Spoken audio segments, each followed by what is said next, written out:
ജിസേലിനെ യക്ഷിയാക്കി അനിമോൾ, ജയിലിലും പൊരിഞ്ഞ അടി. ജിസേലിന്റെ ഫോട്ടോ യക്ഷിയുടെ പോലെയാക്കി വരച്ചിരിക്കുകയാണ് അനിമോൾ. കർമ്മ എന്നുണ്ട്, അതിനുള്ള തിരിച്ചടി കിട്ടുമെന്ന് അനിമോളോട് ജിസേൽ പറയുന്നു. അനിമോളും ജിസേലും തമ്മിലുള്ള വഴക്ക് അതിരുവിട്ടതോടെയാണ് മോഹൻലാൽ ഇരുവർക്കും ഓരോ ദിവസവും 2 മണിക്കൂർ വീതം ജയിൽവാസം വിധിച്ചത്. എന്നാൽ ജയിലിൽ കിടന്ന മുട്ടൻ അടി തുടരുകയാണ് രണ്ടുപേരും. ജിസേലിനും ആര്യനും എതിരെ അനിമോൾ ഉന്നയിച്ച കാര്യത്തെ ചൊല്ലിത്തന്നെയാണ് ജയിലിൽ ഇരുവരും കൊമ്പുകോർക്കുന്നത്. ജിസേലിന്റെ ഫോട്ടോ അനിമോൾക്കും അനിമോളുടെ ഫോട്ടോ ജിസേലിനും നൽകിയിരുന്നു.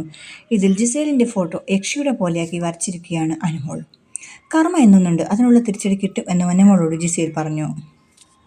ഞാൻ കണ്ട കാര്യമാണ് പറയുന്നത് എന്നതിൽ അനിമോൾ ഉറച്ചു നിൽക്കുന്നു. ഈ കാര്യം വീണ്ടും വീണ്ടും സംസാരിച്ച് പുറത്തേക്ക് കൂടുതൽ പോകാൻ ഇടയാക്കല്ലേ എന്ന് ഷാനവാസ് ജിസേലിനോടും അനിമോളോടും പറയുന്നു. എന്നിട്ടും ഇരുവരും ഈ വിഷയം തന്നെ സംസാരിക്കുകയാണ്. ഇതിനിടയിൽ ശൈത്യയും അനിമോളും തമ്മിലും കൊമ്പുകോർക്കുന്നുണ്ട്.